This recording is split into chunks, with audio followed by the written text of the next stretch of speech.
I'm Stacy Olson. I'm an instructional coach at Jefferson, and I also co-teach pre-AP at 5th grade at Jefferson. And as a 5th grader at all of our elementary schools, you have two options for math. You can take the Engage New York math option, and then last year we started the pre-AP math option. So it's a pre-AP course to get them prepared so that they can take AP courses in high school. The pre-AP at the 5th grade level is actually 6th grade standards. And part of the pre-AP curriculum is being very rigorous and making math applicable to real life. So there was a lot of real world problems, a lot of group work. There would be a reporter, a recorder, a runner, and a leader. So they had to facilitate the discussions and move the story problems and move the group work along. Well, with the pre-AP, it makes me think harder. I think through the questions better instead of like with the traditional, I think I know more stuff. My mindset changed throughout the year, and because when I first went into it, I wasn't as confident in math, and then once the year was over, I felt a lot more confident, like unwrapping assessments and stuff, because we would go over it and do the learning targets. And then once I got into pre-AP, and then I was like, I think I can maybe like do better in like next year. And then it like helped me like think that I was like better at math than I was in 4th grade. My future plans are to keep on going with Springboard and to keep going throughout college and working hard on my math.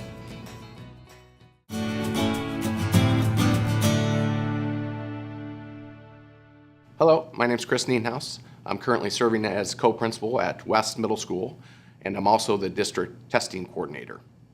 Today I'd like to discuss some of the outstanding results that we're seeing as far as our standardized tests go. So as most of you know, the ACT test is a test that colleges and universities used for students to gain entrance into the college, as well as for some scholarship opportunities. The ACT Aspire test is a test that we give to students in grades 3 through 10 throughout our district.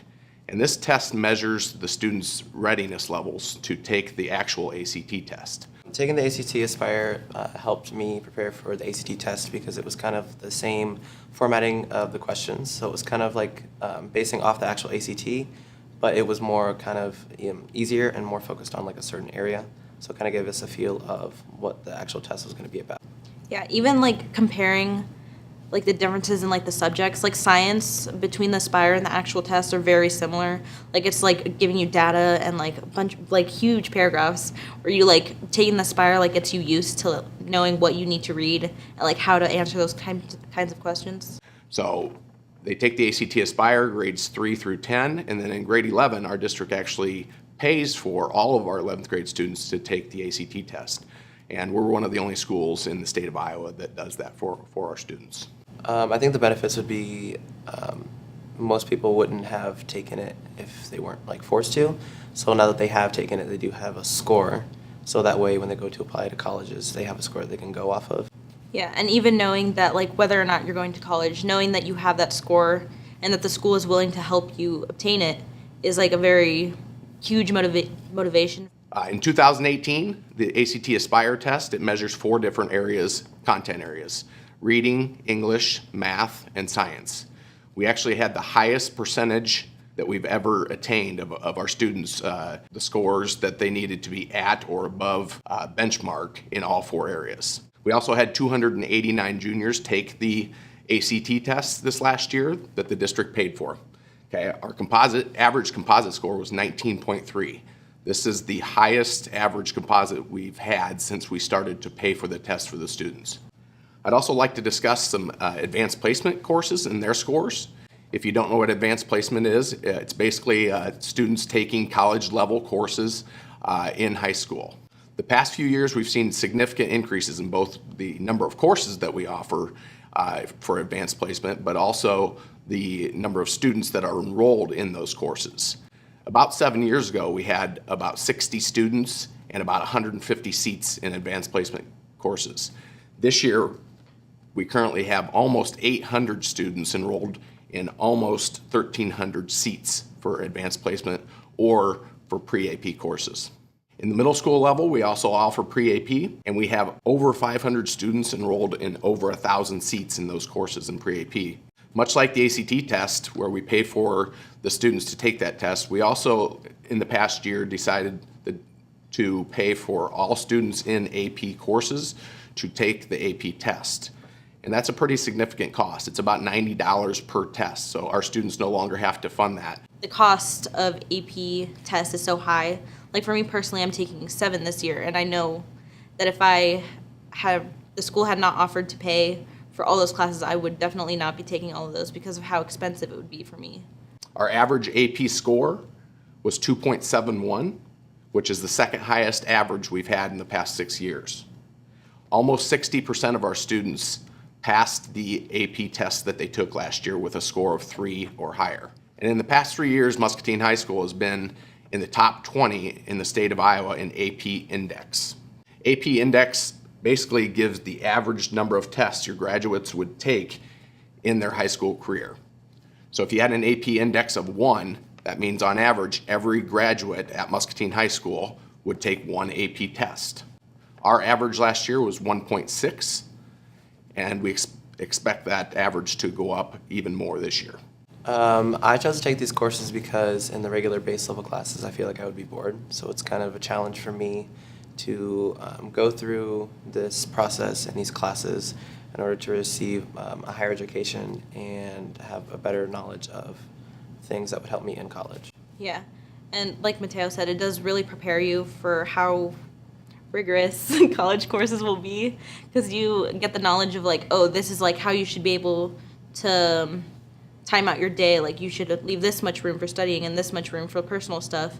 So it's kind of getting early knowledge on how to manage the rest of your life. The workload in the AP classes, I think, reflects more of the workload in college, because a lot of the base level classes and my friends that are taking base level courses, they don't really have a lot of homework. They do, but at the same time they don't. But compared to the amount of homework that I do, I feel like I'm better prepared to enter college and know what's expected of me and like how much I'm gonna have to work in that class. Yeah, and the teachers of the courses are very honest with you. They're like, you need to get this much done in this certain amount of time, and it's up to you how you manage your time. And they just let you know, and that's, I think, very similar to how a college course would act out. They let you know that you need to do this and this, so you need to figure out how to get it done. They're not gonna hold your hand and put you through it. It's all up to you to finish what you need to get done.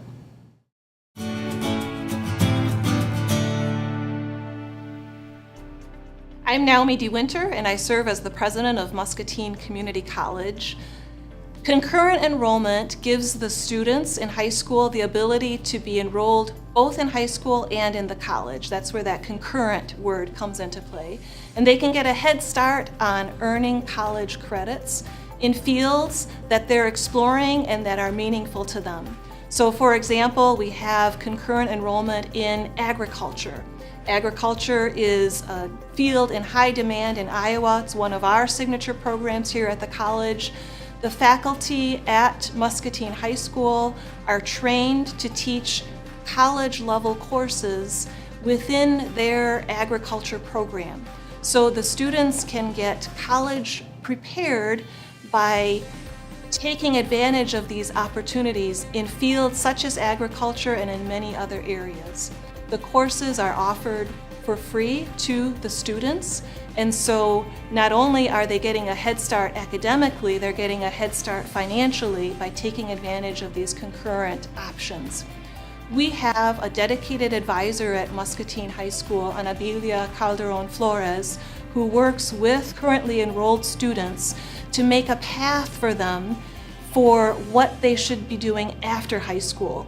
So we look at concurrently enrolled classes not just as a spattering of courses, but as a way to get a head start towards the next goal. What comes after Muscatine High School, and how can they apply those credits directly into a certificate or degree program?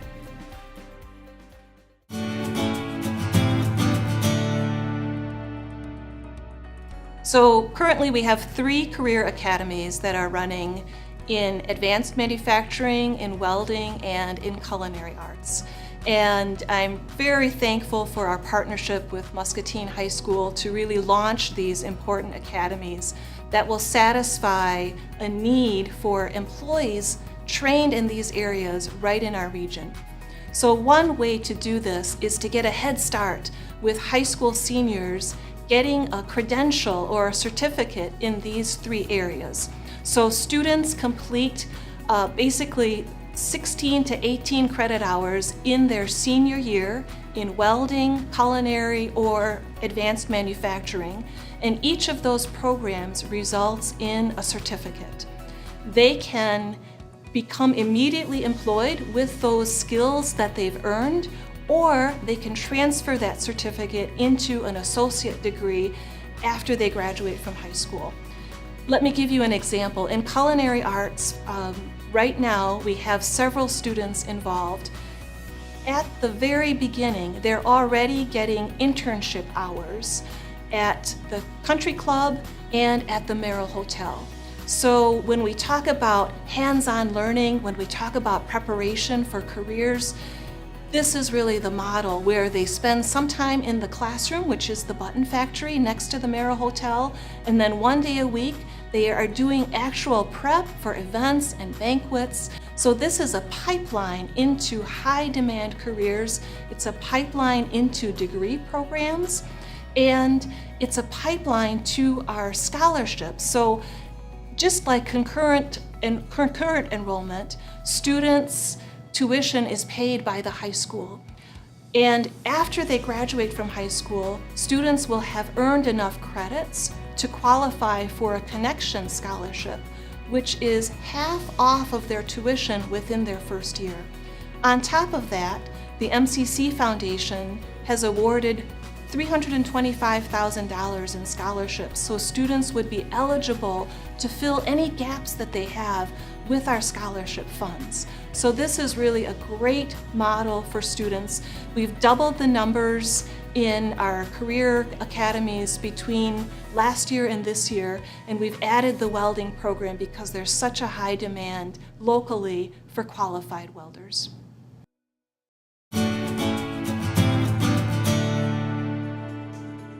I'm Kim Warren. I'm the Director of Aligned Impact Muscatine. And Aligned Impact Muscatine is housed at the United Way office, and we're a collaboration that focuses on increasing high school graduation, post-secondary enrollment, and the education and retraining of adults in our community. So Aligned Impact Muscatine, our leadership council is made up of people from education, business, nonprofit, and government. And we decided that it's important for the community to really help support the Muscatine School District's attendance initiative. We know that if students are not in school, they can't learn. If they're not in school, their likelihood of graduating from high school is reduced, and their likelihood of going into post-secondary education is also less likely if they're not in school learning. And we know that in today's economy, if a student doesn't get some sort of education or training after high school, that they're most likely not going to be able to get a job that can support themselves and their family. So Aligned Impact Muscatine's Leadership Council has also had a lot of major employers in town talk with them about the struggles they have with their employees' attendance. And when we look at the data, we see that attendance problems start as early as kindergarten. So we really think that the community helping support the school district's attendance initiative will later help on our major employers. Aligned Impact Muscatine has a strategy network that's really focused on helping increase the percent of students that come to school regularly. We do have a group of service providers that work with school administration and the resource navigators in the school for families that are in crisis to help them figure out how to remove barriers for students and families where the students are chronically absent a lot of the time. And then we're also working with school administration to have a community-wide marketing campaign that you'll see coming out in the next couple of months, because we really want the community to have a unified message around the importance of attendance. We know the schools are doing a lot within their buildings, and we think adding on the support of the community can really enhance what they're doing.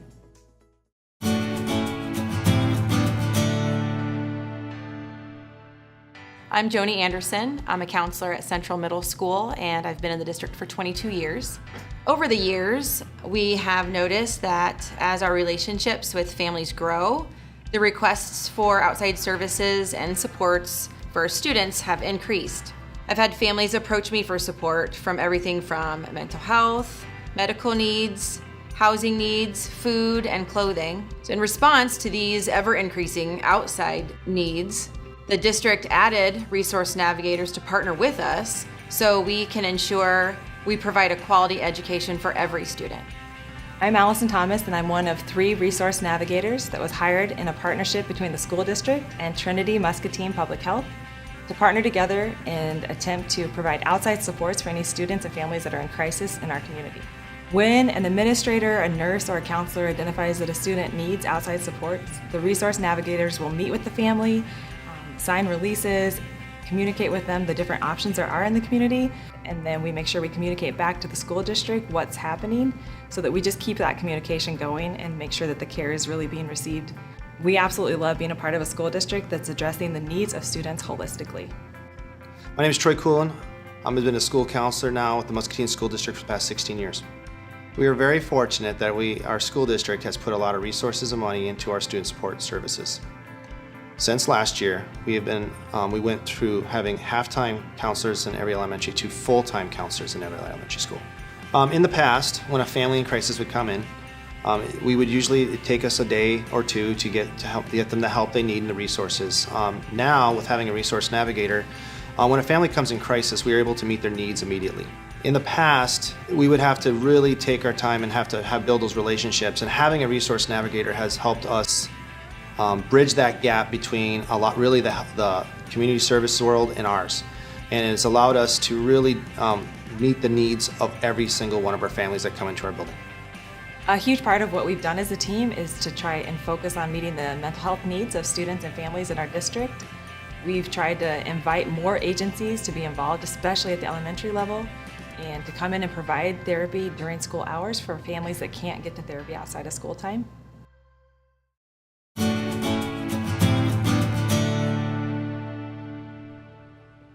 My name's Andy Whirling. I'm the assistant principal at Muscatine High School.